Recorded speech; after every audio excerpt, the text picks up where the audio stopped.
Dendam Hatu Palasik berawal dari hitamnya ilmu keturunan selama 7 turun-temurun yang menjadikan Ratu dari Palasik. Dia kembali hanya untuk membalas dendam. Cerita ini ditulis oleh @anggah_spud atau Kang Cerita. Cerita ini diambil dari Urban Legend Sumatera. Sebelumnya RT dulu ya sebanyak-banyaknya. Malam saya bercerita masih kerja soalnya.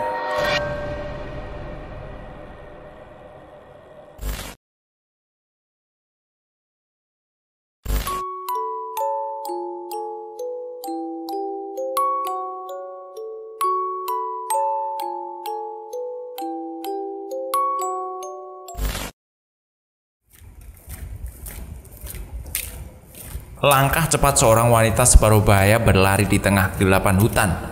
Tanpa menggunakan alas kaki, wanita itu terus berlari hingga di penghujung hutan. Di tepi jalan yang cukup besar, tepatnya di kota yang sudah cukup jauh dari desa, wanita itu seperti mencari sesuatu. Matanya terus memperhatikan sekitar hingga dia terhenti di sebuah rumah yang cukup mewah. Kemudian dia mencari-cari kardus, lalu diletakkannya bayi di dalam kardus itu. Suara tangis bayi itu yang menandakan dia telah terbangun dari tidurnya. Cup, jangan menangis ya sayang. Kamu pasti aman di sini. Nenek tinggal dulu ya. Nanti nenek pasti kembali kok, ucap wanita itu sambil menenangkan bayi itu. Kemudian bayi itu pun tertidur lagi. Diselimutinya bayi itu dengan selembar jari yang disanggulkan di kepalanya. Kemudian wanita pun pergi dengan air mata yang mengalir di pipi. Dia kembali menuju hutan lalu hilang begitu saja.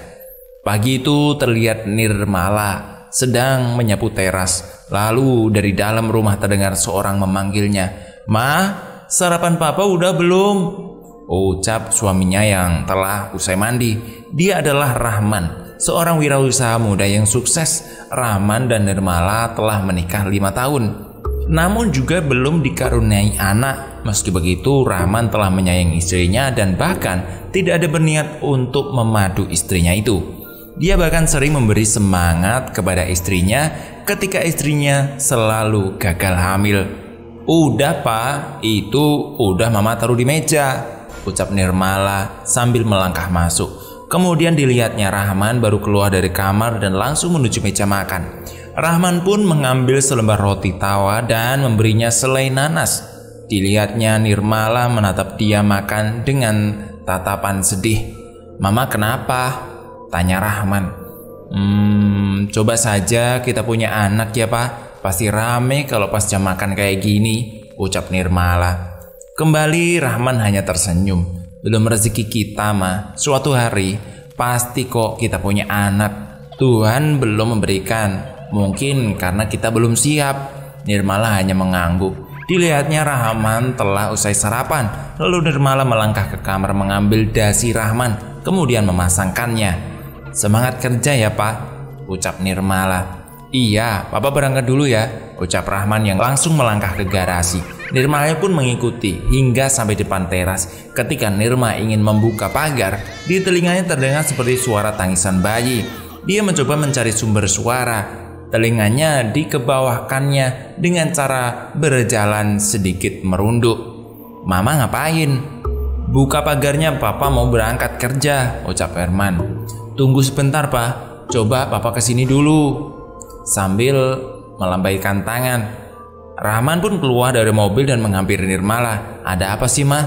Coba papa dengar, seperti ada tangisan bayi kan?"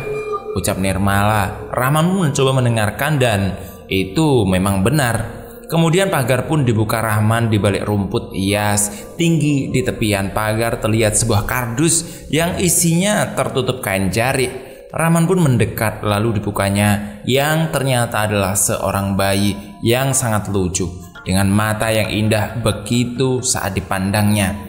"Mah, lihat ini," ucap Rahman sambil memanggil Nirmala. Nirmala pun keluar pagar. "Kasihan sekali pak. Bayi siapa ini?" ucap Nirmala. Rahman pun sama kasihannya dengan Nirmala. Namun di dalam hatinya ada yang bercampur rasa senang. Apakah mungkin ini jawaban doa kami selama ini Tuhan? gumam Rahman dalam hati. Kita rawat aja Pak, kita adopsi anak ini, ucap Nirmala yang merasa senang ketika menggendong bayi itu dan dilihat bayi itu sangat lucu. Rahman hanya mengangguk yang dibalasnya dengan senyuman. Di balik pohon dengan jarak yang tak terlihat oleh mereka berdua terlihat wanita seperubaya mengintai mereka.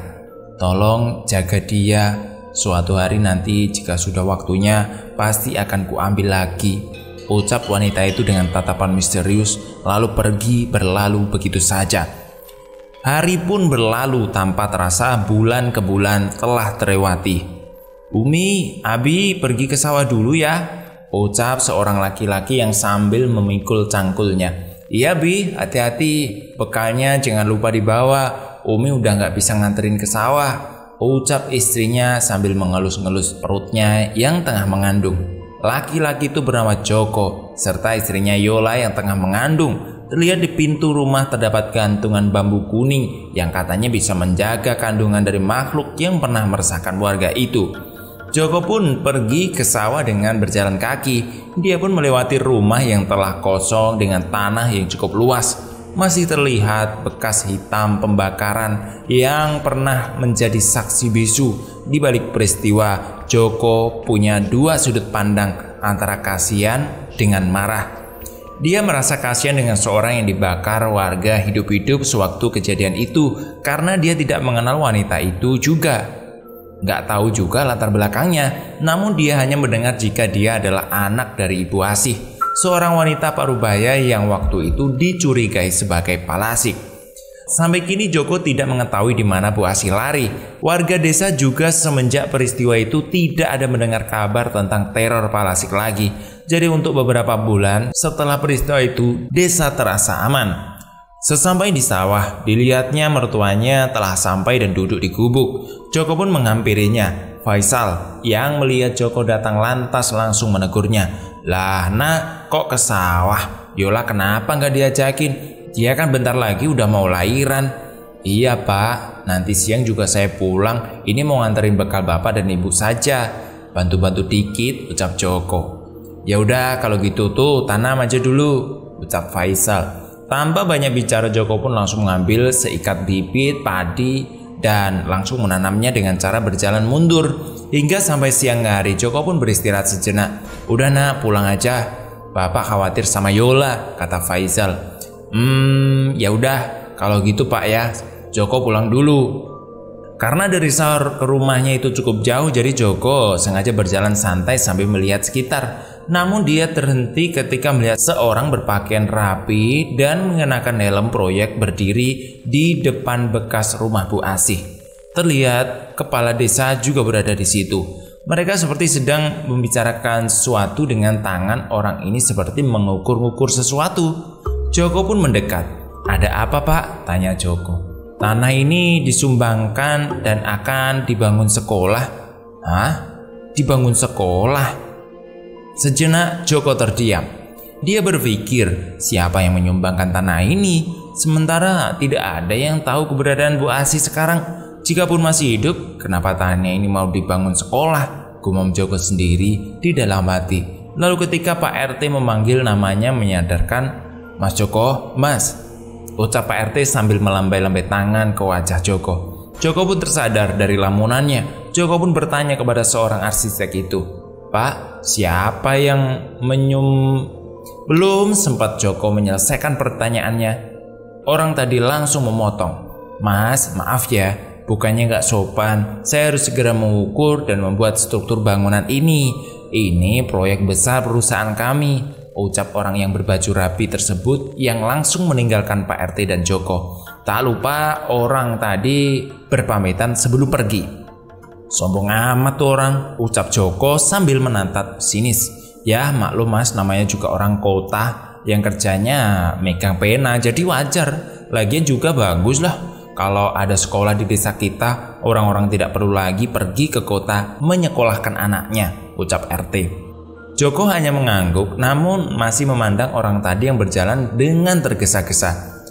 Joko pun pamit pulang ke Pak RT. Sesampai di rumah, dilihatnya Yola sedang menangis di depan pintu. Joko pun menghampirinya dengan cepat. Umi, "Umi kenapa?" ucap Joko yang langsung menyadarkan Yola. "Bapak sama ibu, Bi." "Iya, kenapa? Bapak ibu baik-baik saja kan?" "Enggak," tangis Yola semakin pecah. "Kenapa? Ada apa dengan bapak sama ibu?" Joko yang masih bingung dengan maksud Yola. Dengan tangis yang masih menjadi-jadi Yola menunjuk kamar ayah ibu Yola. Joko pun perlahan melangkah dan menyibak tirai yang menutup pintu kamar. Ketika dibuka, dilihatnya Faisal, ayahnya yang menusukkan pisau dapur ke perutnya dan bekas gorokan di leher ibunya. Joko tertunduk lemas. "Jadi yang di sawah tadi siapa, Mi?" ucap Joko dengan bibir bergetar dengan tangis yang masih pecah. Yola pun menjelaskan kepada Joko, "Abi tadi pagi pergi sendirian. Ayah sama ibu belum keluar dari kamar, bahkan sholat subuh saja tidak keluar. Umi pikir mereka sudah sholat di kamar. Lalu hingga siang hari, Umi memanggil mereka untuk mengajak makan, namun tidak ada suara. Sampai akhirnya Umi dorong pintunya. Bapak sama ibu sudah seperti itu." Isak tangis Yola menjadi-jadi. Joko mencoba berpikir jika ini tidak ada kaitannya dengan 8 bulan yang lalu. Tidak mungkin ini ulah wanita biadab itu. Dia sudah mati, ucap Joko. "Seharusnya Abi tidak ikut-ikutan. Lihat ini, Bi, lihat." Yola mencoba menyesali perbuatan Joko yang dulu. Joko pun bangkit dari duduknya yang lemas saat melihat itu, lalu mendekat kepada Yola dan memeluknya. Joko mencoba menenangkan Yola karena kondisi Yola yang sedang hamil. Meski tadi nyata atau tidak, Abi lihat ayah sama ibu masih hidup, mereka di sawah, bahkan mereka yang menyuruh Abi pulang lebih awal untuk menjaga Umi. Namun siapa sangka, ucap Joko yang masih memeluk Yola. Kemudian tangis Yola mulai mereda. "Abi akan urus pemakamannya dengan cepat. Untuk sementara Umi tinggal di rumah Pak RT dulu ya. Ayo ikut Abi," ucap Joko sambil menuntun Yola melangkah keluar rumah. Sesampainya di rumah Pak RT, Joko mengetuk-ngetuk pintu. Nak Yola sama suaminya, ada apa ini nak?" Pak RT-nya mana Bu?" tanya Joko. "Tadi lagi keluar nak, katanya keliling desa. Saya titip istri saya dulu ya Bu, mau ngurus pemakaman ayah dan ibu." "Hah? Pak Faisal dengan istrinya kenapa?" Joko hanya mengangguk.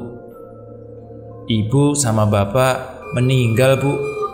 Bu RT melihat mata Yola yang masih bengkak, bahkan air matanya tak berhenti keluar. "Kamu yang sabar ya nak, orang tua kamu kawan baik sama ibu. Untuk sementara kamu bisa tinggal di sini." "Iya Bu." Yola hanya mengangguk kemudian memeluk Bu RT.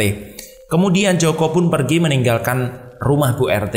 Dia ingin mencari Pak RT dan langsung mengurus pemakaman ayah dan ibunya. Sesempat mungkin Joko mampir ke sawah. Dilihatnya bekal yang dia bawa tadi dalam kondisi terbuka. Di saat dia menawarkan makanan kepada Faisal yang bahkan belum disentuh apapun. Meski Joko melihat waktu itu mereka sedang dalam keadaan makan sebelum Joko pulang ke rumah. Joko pun mengambil bekal itu, ditutupnya kembali, lalu dibuangnya ke sungai.